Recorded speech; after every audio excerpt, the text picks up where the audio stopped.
গেলেকীৰ নআলিত সংঘটিত শোকাবহ পথ দুৰ্ঘটনাৰ নতুন মূৰ। ঘটনাৰ সন্দৰ্ভত এখন বলেৰো বাহন জব্দ কৰে গেলেকীৰ আৰক্ষীয়ে। পথ দুৰ্ঘটনাটোত থিতাতে নিহত হৈছিল মেকিপুৰ চাহ বাগিচাৰ গজানন্দ ৰাজুৱাৰ নামৰ এজন যুৱকৰ।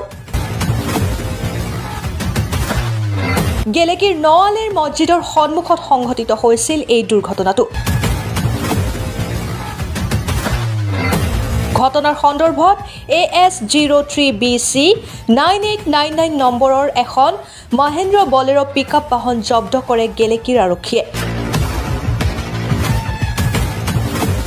ঘটনাটোত গুৰুতৰভাৱে আহত দীপ গোৱালা বৰ্তমান চিকিৎসাধীন অৱস্থাত। দীপ গোৱালাৰ পৰিয়ালৰ লোকে জনোৱা মতে দীপ গগৈয়ে চিকিৎসালয়ত দিছিল এক বিস্ফোৰক ভাষ্য।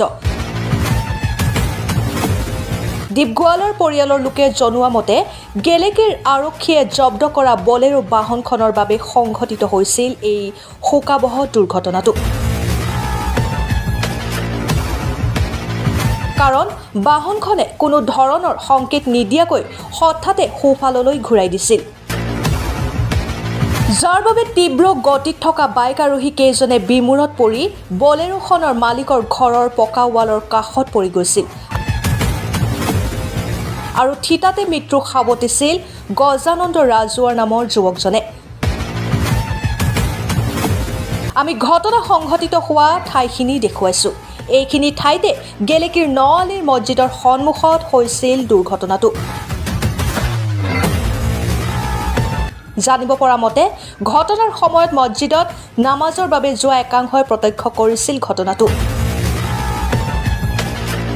লগতে মছজিদত থকা CCTVৰ ফুটেজতো আৰক্ষীয়ে লাভ কৰিছে কিছু তথ্য। এতিয়া এই তথ্যৰ ভিত্তিত আগবাঢ়িছে আৰক্ষীৰ তদন্ত। ইফালে দুয়োজন যুৱকৰে উচিত ক্ষতিপূৰণৰ দাবী কৰিছে দীপ গোৱালাৰ পৰিয়ালবৰ্গই।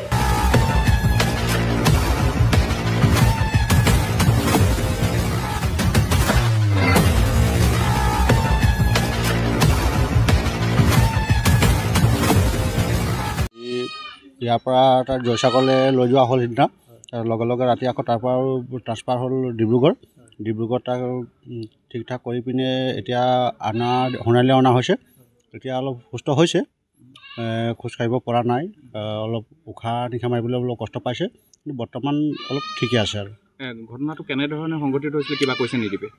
দীপে কৈছে আমি বোলে গেলেকীলৈ ফুৰিব আহিছিলোঁ, গেলেকীৰ পৰা ঘূৰি যাওঁতে বলেৰো এটা আগে পিছেকৈ গৈ আছিলে, বলেৰোটো ছিগনেল নিদিয়া ফলত বলেৰোটোৰ লগত গৈ মানে টক্কৰ লাগিল আৰু সেনেকুৱা কৈছে।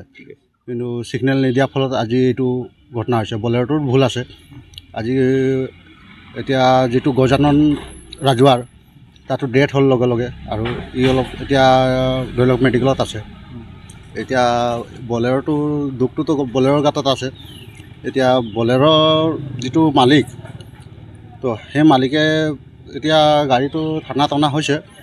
তো তাত এতিয়া ক্ষতিপূৰণখিনি দিব লাগিব, গজানন ৰাজুৱাৰকো দিব লাগিব। যিমান ল'ৰাটোকতো ঘূৰাই নাপায়, তথাপিও তাৰপাছত এতিয়া দীপ গোৱালাৰ যিটো ক্ষতিপূৰণ হৈ আছে, বৰ্তমান ট্ৰিটমেণ্ট চলি আছে, তাৰো দিবৰ কাৰণে ক্ষতিপূৰণ আমি আহ্বান জনাইছোঁ। হয় হয়, আগে মানে ছিগনেল নিদিলে, ছিগনেল নিদিয়াৰ ফলত ই গৈ ডাইৰেক্ট টক্কৰ দি দিলে। সময়ত সিহঁতি অলপ পিকআপত আছিলে, আৰু সিহঁতি কোনফালে বাইকটো ল'ম কোনফালে নলওঁ, সিহঁতৰ বেলেঞ্চটো হেৰাই গ'ল। বেকা কৰাৰ কাৰণে সিহঁতৰ বেলেঞ্চ হেৰাই গ'ল। আৰু বেলেঞ্চ হেৰাই গ'লে মানুহ কি কৰিব, কোনো উপায় নাই থাকে তেতিয়া।